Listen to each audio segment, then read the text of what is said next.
Welcome to the Room of Horde, where we are going to make some sketchbooks. This has been probably the most requested video I've ever made, so I really hope you guys enjoy it, and I hope that you have a good time with this project. So what we're going to do is make a sketchbook. I have made quite a few of these recently, and it's very therapeutic and just zen and calming to make these. Plus you have the best sketchbook you'll ever use in your life when you're done, because you can customize it to whatever paper you want, whatever size you want. I'm going to show you how I make this size here because it makes the best use out of 22" by 30" custom, like standard imperial size papers. And this is a style that we're going to make. Actually, I might show you how to do a cover. And these lie flat, they lie open flat, which is really nice because they're easier to work in than other like books that you buy sometimes that kind of want to flop open a little bit on you. This is that same size, but this time I covered the board before I put it on there, and that's totally up to you if you want to do that or not. I'll probably cover this one today just to show you. I have no idea how long this is going to take because it's a process. Real time, I can make a sketchbook in about an hour, but my first one probably took closer to 2 hours, so just kind of keep that in mind. You can make your sketchbook as big or as small as you want. So if you know you have an occasion and you only want, say, like 32 pages, because maybe you're doing a World Watercolor Month or an Inktober or something, you just want a sketchbook that size, you can do that with 1 sheet of paper. If you want, like these are done with 2 sheets of paper and it gives us 64 pages. So really, it just depends. I probably wouldn't go bigger than this just because this is a really handy size. It doesn't take too long to film.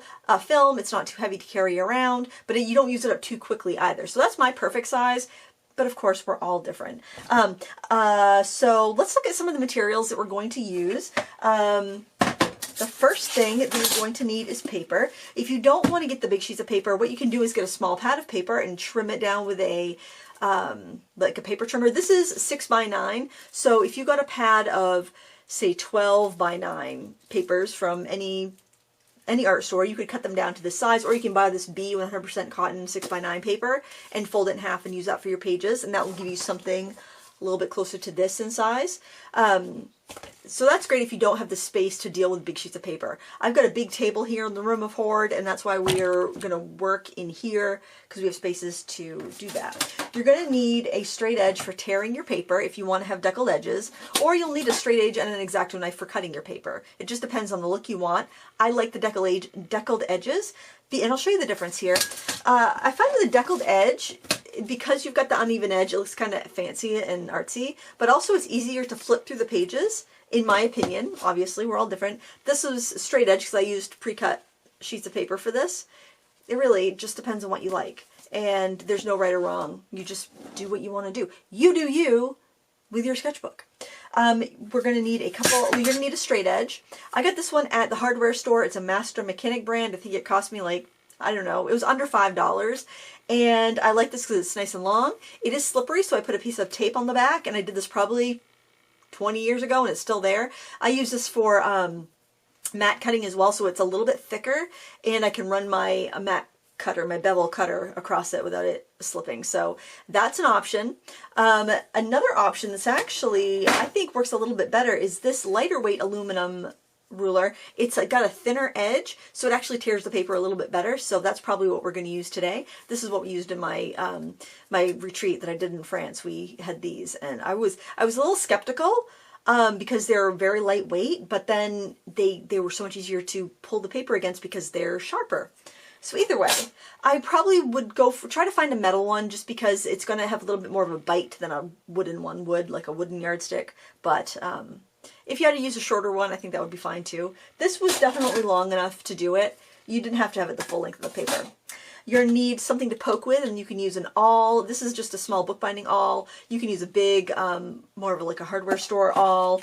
You could use a giant thumbtack. You can buy like huge thumbtacks. Those work really good too. Doesn't really matter. Just something to poke holes. You're going to need embroidery needles, and you can get these in like small packs at your craft store, or you can buy them in a big, you know, lots of 25 on Amazon for a couple bucks. They're very inexpensive. You'll need a bone folder. I really would suggest a bone folder. That's one of those kind of non-negotiables. One of these days I'm going to get one of those Teflon bone folders.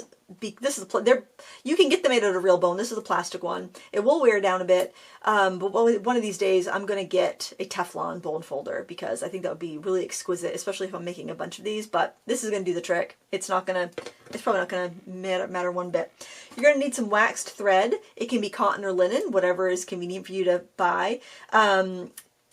Most craft stores will have it for a couple dollars a spool, or you can wax your own thread with a block of beeswax. I haven't done that. You don't want it too waxy though. If you get it too waxy, then you can leave some debris on your paper. The reason you have it waxy is so that it will glide as you're stitching and it won't wear or snag, and it will just make sure your sketchbook will last and you won't have the thread snapping. You're going to need a pair of scissors to cut the thread. You're going to need a couple pieces of book board. Now this is matte board. I have so much matte board because I do my own picture framing, and I bought a ton back in the day when I was selling more work in person. So I just cut my covers out of that. You could use any strong cardboard for this. I would try to find something that's archival, that's like acid free, so it doesn't transfer acid onto your pages. But if all you have is cardboard or chipboard and you don't know, I would cover it with scrapbook paper and then maybe give it a coat of Mod Podge just to make a barrier. You're going to need a scrap of paper that's at least as long as your pages for making your stitching template. And you're going to need something like either craft foam or just old packaging foam that you can poke your needle into as you're poking your pages. And then of course, paper. We're going to use Hanamula. This is actually a discontinued line of paper, but I really like it. It's the Cezanne paper, and it comes in these big 22-inch by 30-inch sheets. So I'm going to show you how to tear these sheets down now. I'm going to tip my camera and hopefully not lose it. There we go. Look at that. Here's some interesting video. How about we film white paper on a white table? Wouldn't that be great video? All right, let's get our first sheet. I'm only going to do 2 sheets because that's going to make 64 pages. And what you're going to do, and I'll just tear down one sheet, and you can do it twice, basically, or just do it once if you want a thinner book. Wash your hands before you begin this. Do not put lotion on, because your first crease you'll want to do just kind of like that. I don't like to crease over my paper, so I'm just going to slide that off out of the way. And I'll just do this on my, because my table is clean and freshly painted white, I can do this right on my table. But you could put a cutting mat down. And then you're going to crease over with your bone folder. So the first crease is done with your hands, second with the bone folder. Then you're going to open it up and you're going to fold it back on itself. And again, you're going to crease it with a bone folder. Oops, maybe my table wasn't as clear as I thought it was. Oh well. None of my sketchbooks are pristine, so I'm not going to worry about it. Okay. Now you can do this a couple times if you're concerned that maybe you haven't really weakened the fibers enough. Especially for this big long one, because you really don't want to mess up your first cut, your first tear where you have such a long span to go. And you'll start to see the fibers starting to break on the edge, and that's actually a good sign for a piece that you want to tear. So then what you're going to do is you're going to line up your ruler right into that crease. You're going to tuck it right in nice and tight. I'm going to back up there so hopefully you can see the end. Okay, we're tucking it in nice and tight. And then we are going to tear it. Look how nice that tears with that nice thin ruler. Now I don't know where this ruler came from. I mean, because when I give them my materials list, they buy the stuff locally in France. So it was from a French shop, but you shouldn't have trouble. This is Master Mechanic for this one. I will link all the supplies down below. I'll find them on Amazon or Blick, so they'll be easy to find. And then for these 2 pieces, you're going to do the same thing. You're going to tear it. You're going to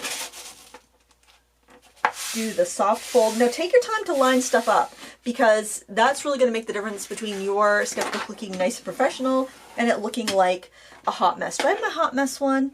Oh, I didn't bring my hot mess one in. So I have a hot mess one that I've been using, and basically what I did was because I always have tear down or torn down pieces of watercolor paper, because, you know, I'll buy a sheet to try it out, I'll tear it down to a bunch of pieces, and then I will paint on those.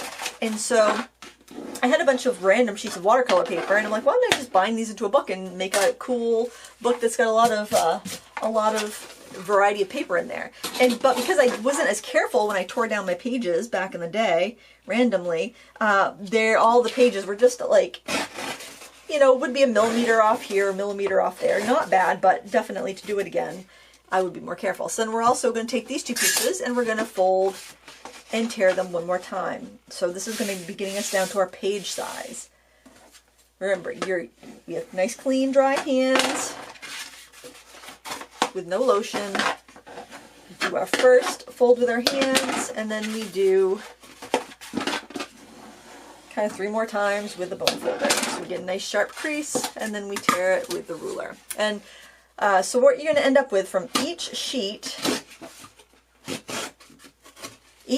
will give you 8 pieces of paper that are this size. All right? After you have your 8 pieces of paper this size, you are going to very carefully fold them in half, fold each one in half, and you're going to crease it with a bone folder. You're not going to unfold it and refold it because we do not want to crack the spine of this paper. We want it to stay strong. We don't want those pages to tear on their own after we've been using that sketchbook a lot, right? We want to have a nice strong sketchbook. So then after you have 2 pieces folded, you're going to nestle them in together like that, and it's going to make one signature.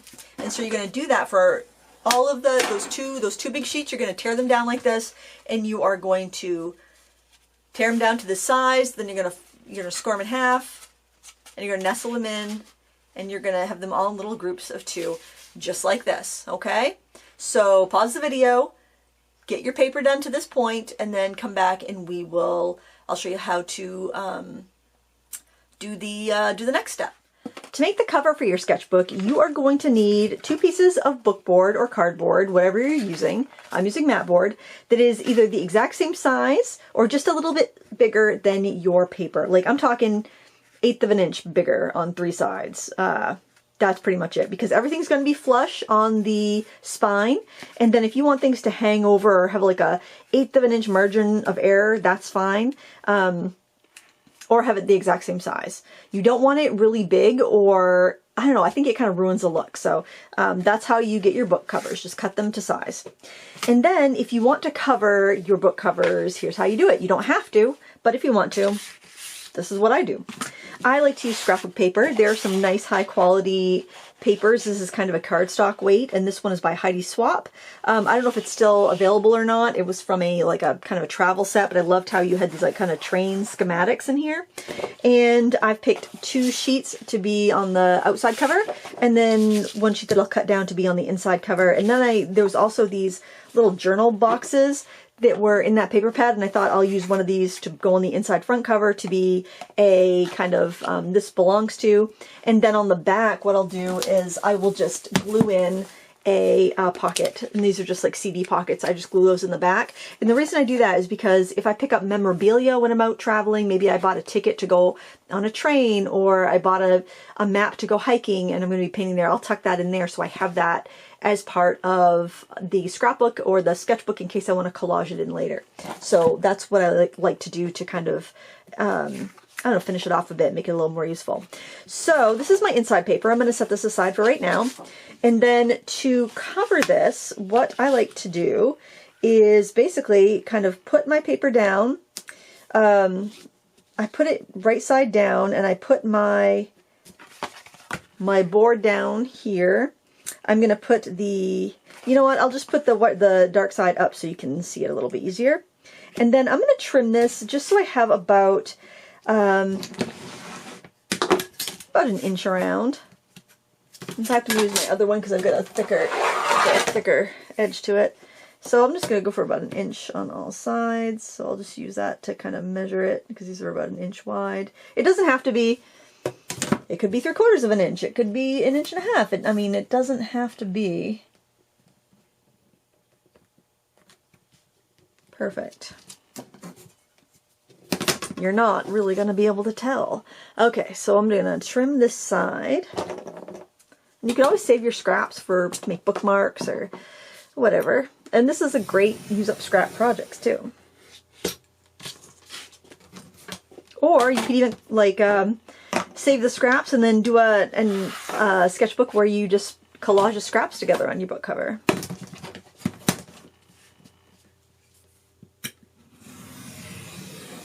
Okay. then on each corner, you need to trim it. And I'm gonna do this without a ruler so you can see, but if you want to do a ruler, go right ahead. I'm going to cut it so that I have about the thickness of the board is where I'm going to leave a gap. Does that make sense? So, you know what?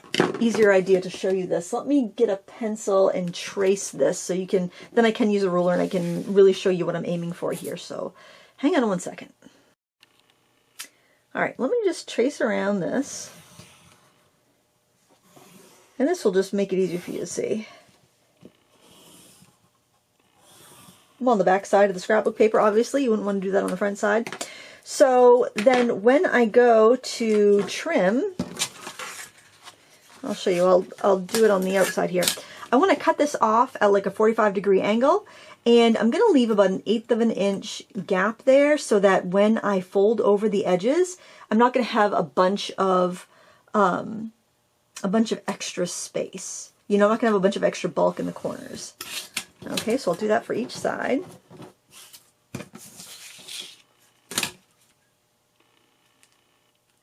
And they do make little tools to help you do this. If you're not comfortable freehanding it, I will put a link to those that another YouTuber had recommended. I don't have them because for the amount of books that I make, this is more than sufficient. But if you did want a little tool to help you do your bookmaking, then I will link that up too. It's kind of hard to see, so I just wanted to make it a little more clear.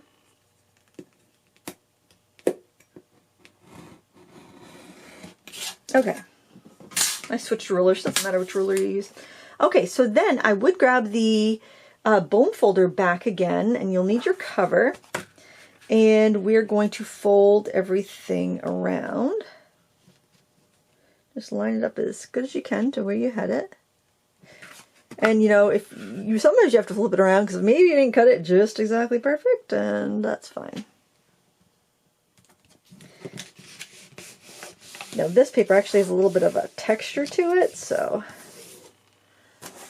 let me find my bone folder. I like to go like that, just kind of really crease up against that edge so we get a really nice, neat, tight fold.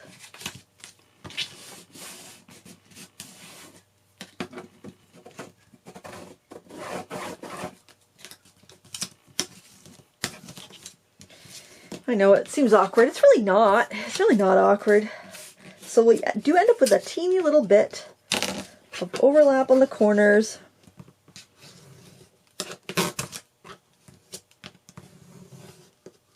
You probably could cut it in there a little bit tighter if you wanted to.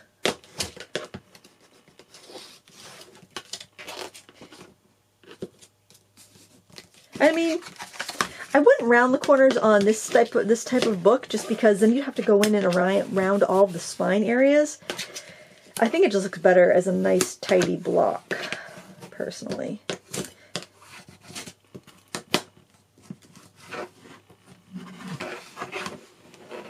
Okay. And you know what? There's lots of bookbinding tutorials on YouTube, so if you don't like this one, then you'll find somebody that you like. So see how nice and neat that looks on that side? Alright, so now we're going to do, you can use a glue, you can brush on a wet glue, or you can use something like a Yes paste, which is probably what I'd use if I didn't have this permanent glue stick right here, or a permanent glue stick. Economically, you're probably better off with like a brush on glue or Yes paste. Yes paste I prefer just because it's very forgiving. You can move your paper around a little bit. It can be kind of expensive. I haven't bought it in a long time, but it's a wheat paste anyway. But I also find permanent glue sticks work really well, and they're very convenient and fairly affordable. The downside is you got all that plastic, but you know, and you do have to make sure you're going to use them before they dry up. So if you're not, but you can buy them one at a time at any craft store. So I don't know. So I just want to make sure I have it seated in there correctly, and then I will put down opposite sides first. All right, and so you do want to make sure that Dries nice and flat. I would usually just put that under a heavy book, but look how nice that looks. Okay, so we need to make our inside piece, and I'm going to cut this down for that. And you just want to figure out about how much you're going to want to show of the outside. I generally like a 1/2 inch or so, but you can make it bigger or smaller. It's totally up to you. So what I'll do is I'll just measure this. I've got a little guide here. It is 6 with it, because this will add a little bit of size to your board. So we've got 5 3/4 by just under 7. I gotta write that down. 5 3/4 by, let's say, I would say 7 7/8. Oh, those are little fractions. Don't like little fractions. Okay, so if I want that to be, if I want to have, how much showing? I want to have 1/2 inch showing, so I need to take 1 inch. Oh, that's easy. I'll take 1 inch off that measurement and trim my paper down like that. So what I want is 4 3/4 by 6 7/8. That's pretty easy. So our first measurement was 4 3/4. So let's cut that as awkwardly as possible.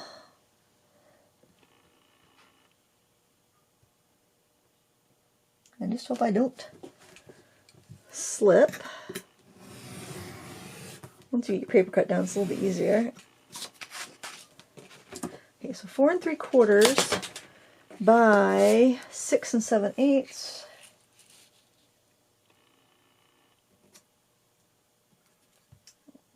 6 7/8. This seems too small, doesn't it? But it should work. You can see how you kind of need some space when you're doing this.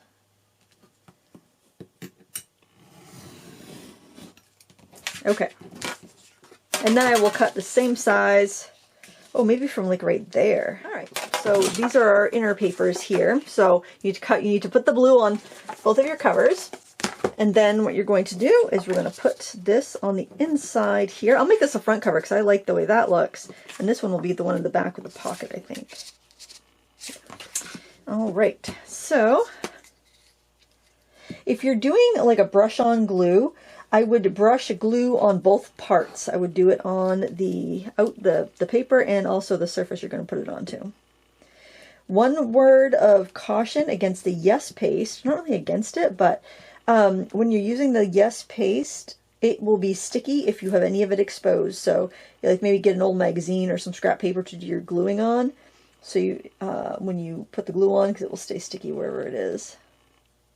And you might want to Mod Podge over it when you're done, because that will also take care of any of the stickiness. I think I'm going to make sure I get right up to the edges by using this scrap.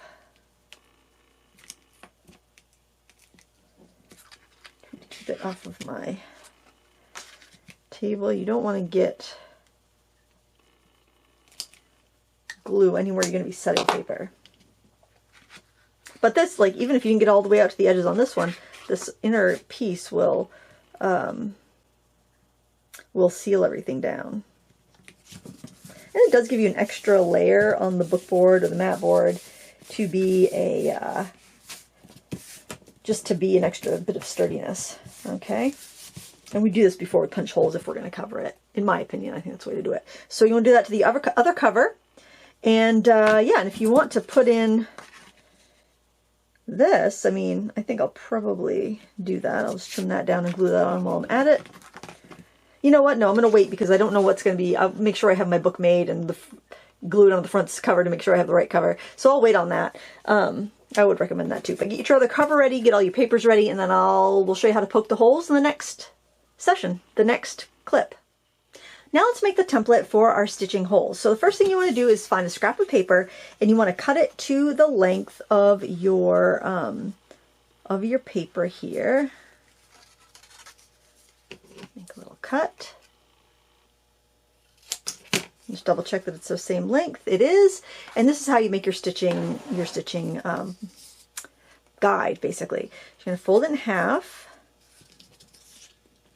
And you can save this if you're going to make the size book again. You can save it to use it over and over again. I'm going to fold each of the two sides down. Basically, I'm just dividing up this strip. And I'm sure there's other ways to do it. And I know they make, do the same thing on the other side. I know they make templates, tools and stuff that you can use, but this works pretty well. And then we're going to fold this. Actually, I think we probably can just fold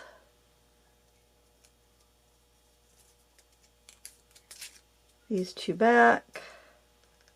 Basically, we've got to fold it in half one more time. Just trying to make it a little bit easier. And then the lines I'm going to work on, and actually if we just do half and half and half, it's pretty easy to find our lines that we're going to use. You can take a marker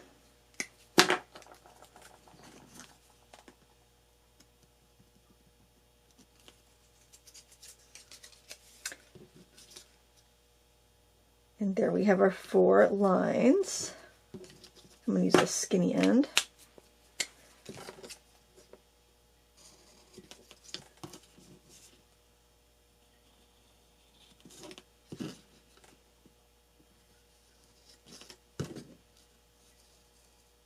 Now, if you wanted to do like a different grouping of stitching, maybe you want to do 3 and 3. Some people like to do that. Then what I would do is I would still use those 4 lines, but I would add on the other center line. So you have 3 and 3. Or you could do 7. You could do all the folds. But I think for a small book like this, 4 stitches is fine. So now we're going to need to punch our signatures. So take a signature, which again is, we tore down a paper like this and we folded it in half. We put 2 together and we scored it. And we are going to put this on a surface where we can punch. Get our little awl out. And we're going to punch on the red lines.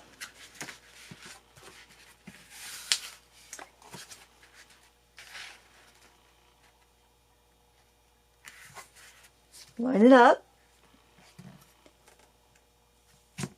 1, 2, 3, 4. Now if you wanted to do the other lines too and make have more stitches, maybe for a more stable book, you totally can do that, but I think this is fine. Then I set this aside because I'm going to do all of my other measuring from this page. So I'll take my next signature, I'll open it up. I'll take this piece, I'll line it up, and I'll punch through those holes.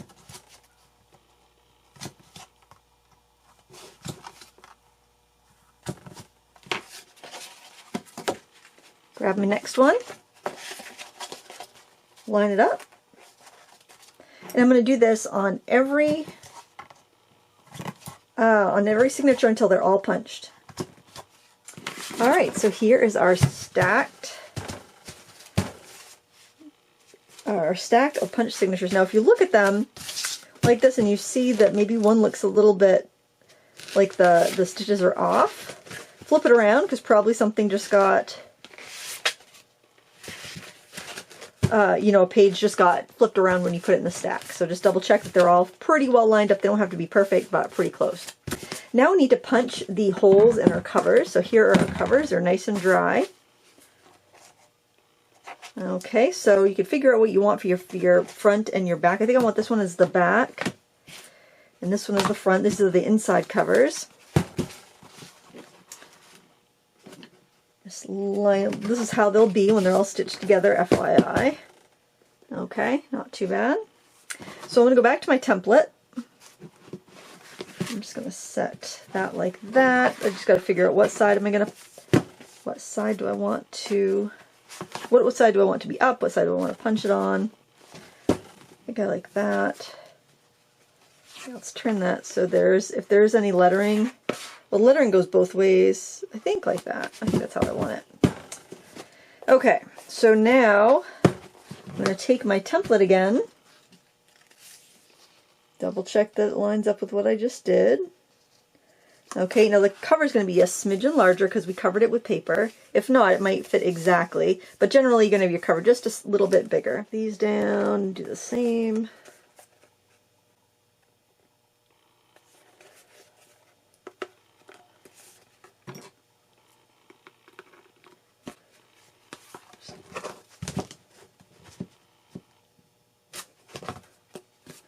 All right, here we go. So I really like this crocodile punch. This is, I've had this one for a long time. This is the handheld one. They also have one that's a long reach one, and I have that.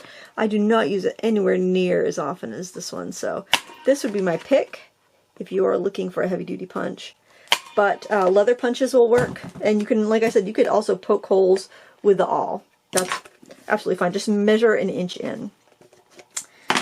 All right, so we have got our covers. Now we're just ready to stitch it. And the stitching is probably going to be the most time-consuming part of this project. I'm a little bit nervous, to be honest. It's probably what's kept me from doing this tutorial. I'm worried that I won't be able to keep it in frame, and I'm worried that I'm going to forget what I'm doing. So bear with me. Okay, so I'm just going to put the thread in about 2 inches. And I'm going to just fold it over, and it will stay somewhat where it belongs because of the waxed surface. And I'm going to take about a yard of thread. And if you don't know what a yard is, if you hold the needle in your hand and then you pull out the thread till about your nose. So if you're stretching out your hand, the distance between your hand and your nose will be about a yard. I was hoping I could keep that in that wrapper, but I don't think so. And I would start with that because you're going to have to reload. You're going to have to reload. And you don't want to have so much thread that it is a pain in the butt. All right, so I'm sure there's a lot of different ways people like to do this, but the way that I like to do it, I'm going to bring back my mat. I was thinking that it might be easier to see. I don't know. I'm going to move the mat up, and I'm going to put that up there. Maybe, I don't know. If it looks like I can't see it on the monitor, then I'll do something different. All right, so let's just put this together here. All right, so we've got our stack. Everything is in the order that we want it to be. All of our lines, all of our holes line up pretty well. Everything's looking pretty good. All right, I'm gonna flip the top cover towards me and just kind of leave it there. I'm gonna take this first signature. Remember, we got 2 pieces of paper folded together. I'm gonna go in the bottom hole, and I'm going to pull my thread through, and I'm going to leave I would say probably like a tail of like 4 or 5 inches. All right, now I'm going to go in the first hole of my cover from the outside. Okay, all right, so that's what we got. Now I'm going to go back through this hole. Try not to split the string when you do that. I think I split. No, I didn't split it. Oh, good. Okay. And then this needs to be tight.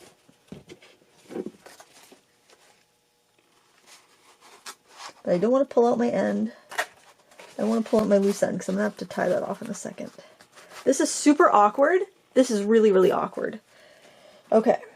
So what we've got is that. And you do want it to be fairly tight.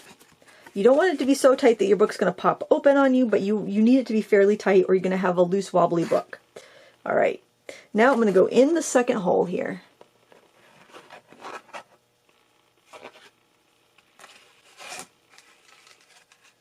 And then I'm going to go in the outside of the cover. Okay.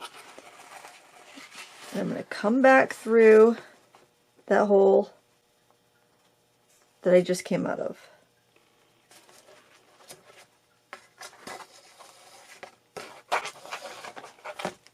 And I'm going to set it back up together, make sure that it's lining up the way I want it to be. I'll give this a nice tug. Okay, I'm going to tie these two ends together. Maybe other people do it differently, but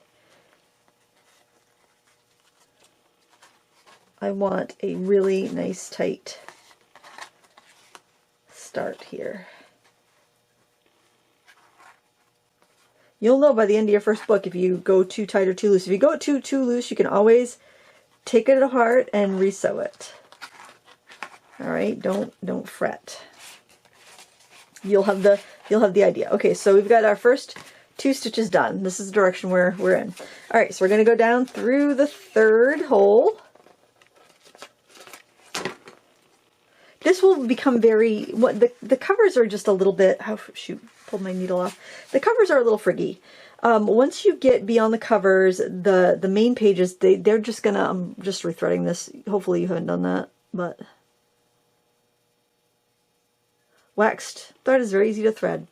Once you get beyond like the first cover, it gets, the cover gets really easy. All right, so again, we're going in the cover. We're gonna go back through that hole we just came out of. I like having the covers just like a smidgen bigger than the pages because it gives a little bit of margin for error. I'm going to go back through this. We're going to go through this last hole. So every, you know, stitch we're doing here to attach a cover is repetitive. It's the same thing, right? And then we're going to go into the cover. But this time, we're not going to go back in that hole. This time, we're just going to pull it around. Now, this is what I like to do, and I don't know if this is like, I always say proper. I don't know if this is how other people do it. I'm going to wrap around that stitch. Just go underneath the stitch and pull it up nice and tight. Because now we're going to add our next thing. So put this back on the stack so we see where we're going, which way the paper should come in next. So we're going to be going into this hole, right? Because we put our book together again, we figure out where we're going. So I'm going to lay my thing down. Now this is where it gets a little bit more into more of a rhythm. It gets a little bit easier. We're going to go in to this hole.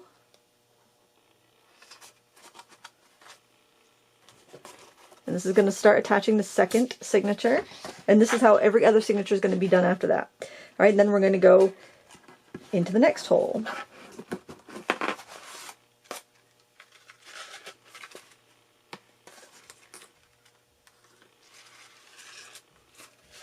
Okay, now I'm going to go under the previous stitch. And that's how I'm going to sew that in. Okay? Then I'm going to go into that hole that we just came out of. Okay, you're noticing a pattern? Okay, so we're going to go into the next hole. We're going to go under the stitch. Just go in from the same direction each time. Okay, if you're left-handed, you can probably go in the other way. Okay, then we're going to come back and we're going to go into that hole that we just came out of. Just like we attached the cover. We're going to go into the last. Oops, that got a little loose. I'm going to see if I can tighten that up a bit. Oh, maybe it's all right. I don't know. It feels a little loose. There we go. If you notice that you're getting some slack in there, you wanna backtrack your work and get yourself tightened back up again. Okay, we're gonna go before it gets too far. Then you're gonna go in the last hole. You're gonna go under that stitch. And I'll tell you, you're going to have some sloppy stitches. You're going to have some areas that like, I guess I missed a stitch there, but the book still works, so it's okay. Just roll with it. You're good. All right, so we've got our second signature on. So now we'll just set our book together again. We can see where our next page is going to come from. We're going to go into this hole right here because that's how our book goes, right? We're going to go into our first hole here.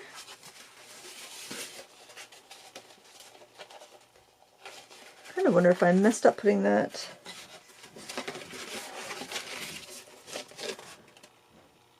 paper back. Did I? Let's see.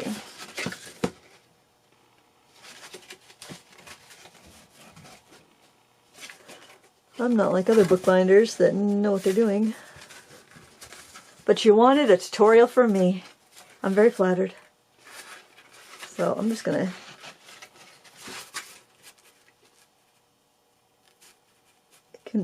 for some reason that wasn't lined up very well. I blame user error. Alright, so we're going into that first hole.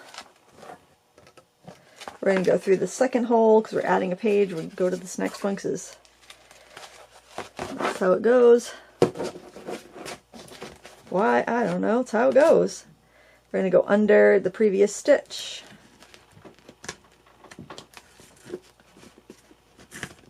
We're going to go back in the hole that we came from. Go in the next hole. And this is just, we're just going to keep repeating this until we have gotten to the back cover.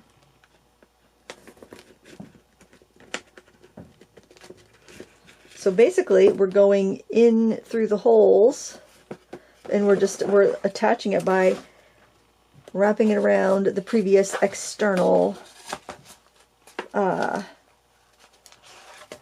binding stitch.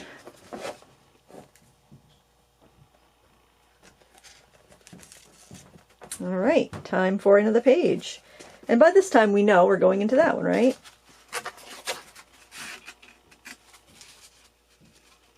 We are going to go right through the hole. Hopefully this lines up a little bit better. Yes, it does. Great.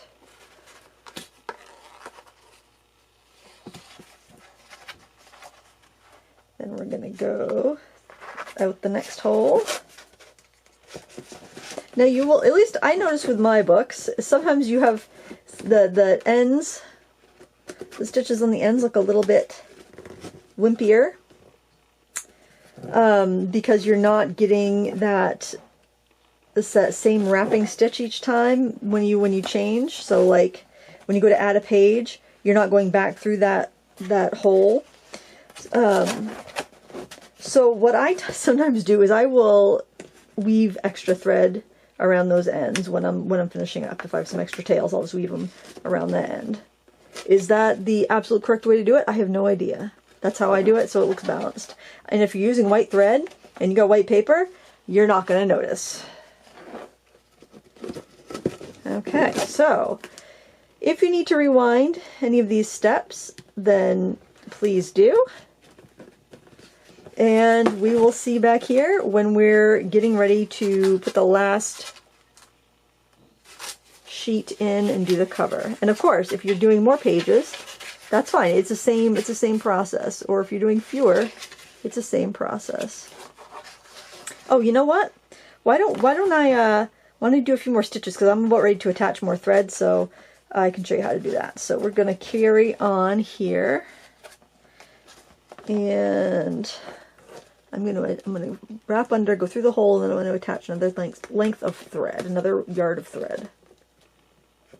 I find a yard works pretty well at a time to deal with. It's not too long, but you're not changing it too often. Alright, so what I'm going to do is measure off another yard of thread. Remember, go to from your nose to your fingertips, outstretched arms. That's going to give you about a yard. You know, obviously we're different heights people, so it's going to be a little bit different, but I am going to just do a little square knot here. A square knot is, you tie like a knot like you're going to tie your shoes, and you do it twice. Hopefully that makes sense. And I leave these a little bit long. You could leave them longer than that if you want to. I just want to make sure they're not gonna slip out. I can weave in those edges, those ends later. And I'm going to rethread my needle. They make all kinds of different needles. This is just a crewel embroidery needle, but you can use a even blunter needle if you want to. I just, that was on sale at Martin's. That's what I got. But I actually, for my class, I found a pack of 24 needles on Amazon for $3.99. So, not expensive. So that's how you attach new thread, and then you just keep on going. I like to have my knots on the inside. Maybe you'd want to do them on the outside if you liked to maybe add beads or something, but that's up to you. And these are going to be the nicest sketchbooks you've ever used, I think. But after that, you know, it's the same exact process. So stitch on the rest of your pages, and we'll meet back here when I am on the last, when I'm about to attach my last signature and things are changing, okay? All right, we just put our next to last signature on, and I've wrapped it around the previous signature because we're at an end, and we are going to put on this last guy here. So we're going to go in the hole and down through, because remember we wrapped around, we're going to go down through the next one.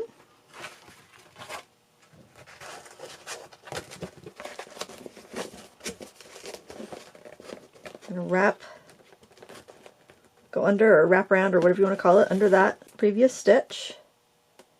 Back through the hole we came. Alright, so we get down here to this last stitch. I'm going to wrap around. I still might need to add more thread, which is kind of a bummer, but I won't need to add as much. Alright, I'm going to take this last cover, I'm going to go in through the front part of the cover, the outside of the cover I should say. Alright, I'm going to come up.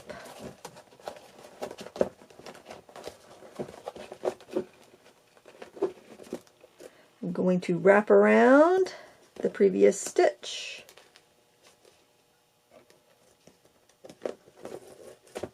And I'm going to go back through the stitch I just came out of.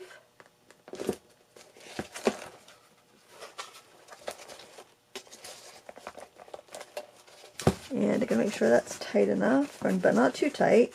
Make sure it will fit. Make sure it's not like, I poke myself. I tend to poke myself at some point, and then I can end up bleeding on my project. Looks like I did that, but I don't see where I poked myself, but that's definitely a little bit of blood there. I guess I'm keeping this book.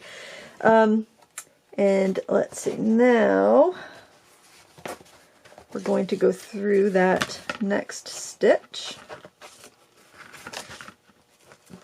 We'll go around on the outside, I think right there, that's where I poked myself. I should probably get a band-aid or something. And go through the outside part of the cover. I just wrapped around the cover. I'm going to go wrap it around the stitch previous. I actually stopped and got a band-aid for my finger because I'm like, I'm going to bleed all over my beautiful new sketchbook, and that is not what I want to do.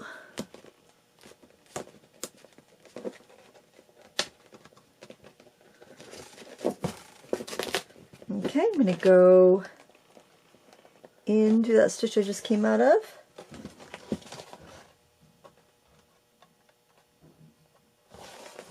Hard to see because everything gets tighter as you go. I'm just trying not to split the stitch. I think I'm going to lose my thread. Oh, still hanging on by a thread. I know I'm not going to have enough, so I'm going to go ahead and add some more thread right now.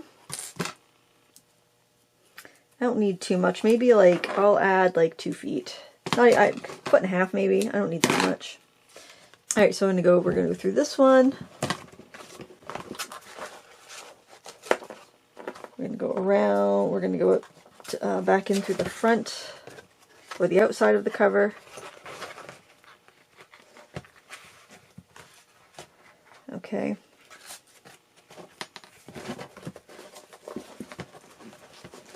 Key is to keep putting your book together and make sure that it's going to close, but it's not loose and wobbly. Look at the nice little braids you get in the middle. Doesn't that look good? Alright, I'm going to go underneath this stitch. Oh, it might be actually helpful to have like a little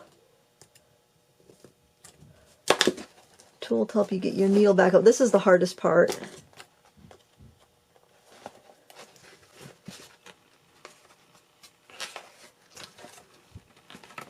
In my opinion. Get through there, guy.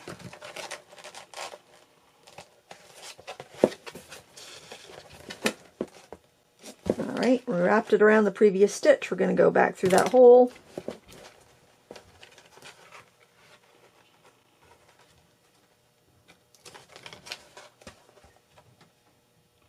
And it's tight because you've got so many strings in here now. To get that, you got to get your knife through there without, not your knife, your needle through there without splitting the strands if you can. And then we're going to go through the last hole there. We're almost done. And go through the outside of the book. Okay, let's, oh man, I got blood on the bottom of that. My blood, sweat, and tears into this guy. So every time you bleed on your sketchbook, it's an opportunity for embellishment. Wrap it around that previous stitch, and then you're going to go back through the hole from whence you came.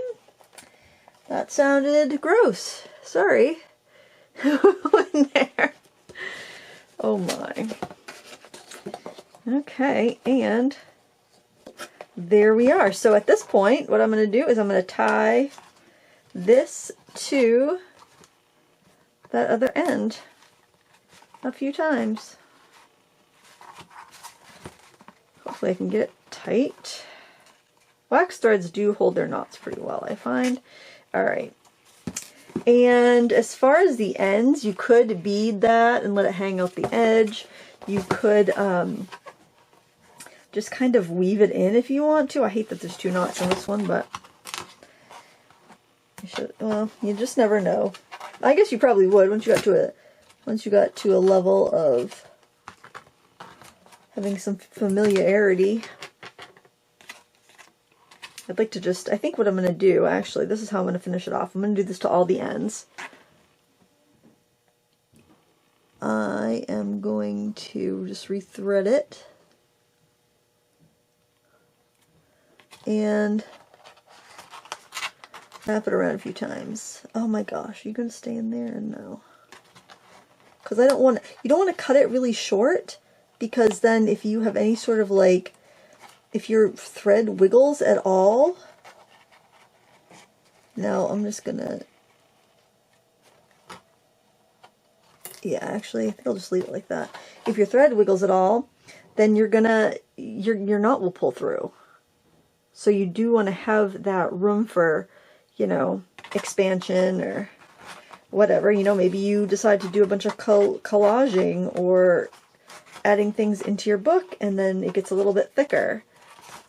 For those, you know, having those threads with room to expand is good. Or maybe, you know, you're just kind of rough with it, or I don't know, climate, temperature fluctuations or whatnot.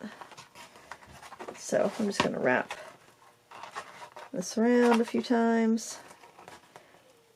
I just did a little knot there, just by making a loop and putting my needle through it. I think that's good. Now I can cut the ends off because the ends aren't close to the tie. Okay, and sometimes you need to kind of press it a little bit. I'm going to go back into the front and see what that looks like, because I know I want to weave in those ends. That was not too bad, actually. What happened to that end? Did I already... Oh yeah, it would only have one end here, so I think that's fine. I don't even think I need to weave it in. So there you have it, a handmade sketchbook. So like I mentioned, what's up and what's down? That is the upside there. Now where is my little paper? I wanted to put a little if found return to, but maybe I'll even put that on the outside. I'm not sure. But you can decorate it however you want. You can glue in a little envelope in the back for storing memorabilia. But this is the basic way I make the sketchbooks. And you can see you get the two little braids in the center. Your turning row, it's a little bit skinnier, but if you do it in white thread, it doesn't really matter. You're not going to notice it. And honestly, I don't think it looks bad at all. And you can see that when you're going to be working in your sketchbook, it'll lay nice and flat. So if I know I'm going to want to do like a panoramic, or I'm going to do a 2-page spread, what I'll do is I will skip ahead to a page where I've got a full expanse. And you, of course, you do it with a stitching line in the middle, but that's what I do if I know I want to do a full page. That way, if I ever decide to take the book apart, any panoramic pieces would be on a connecting page. But it lays nice and flat, and they really are a pleasure to paint on. I hope this was clear enough to understand, and I hope you give it a try because it's a lot of fun. Please feel free to pause, rewind as you need to, and I hope you give it a try and enjoy it. Thanks for watching, and please give me a thumbs up if you like this. Till next time, happy crafting. Bye!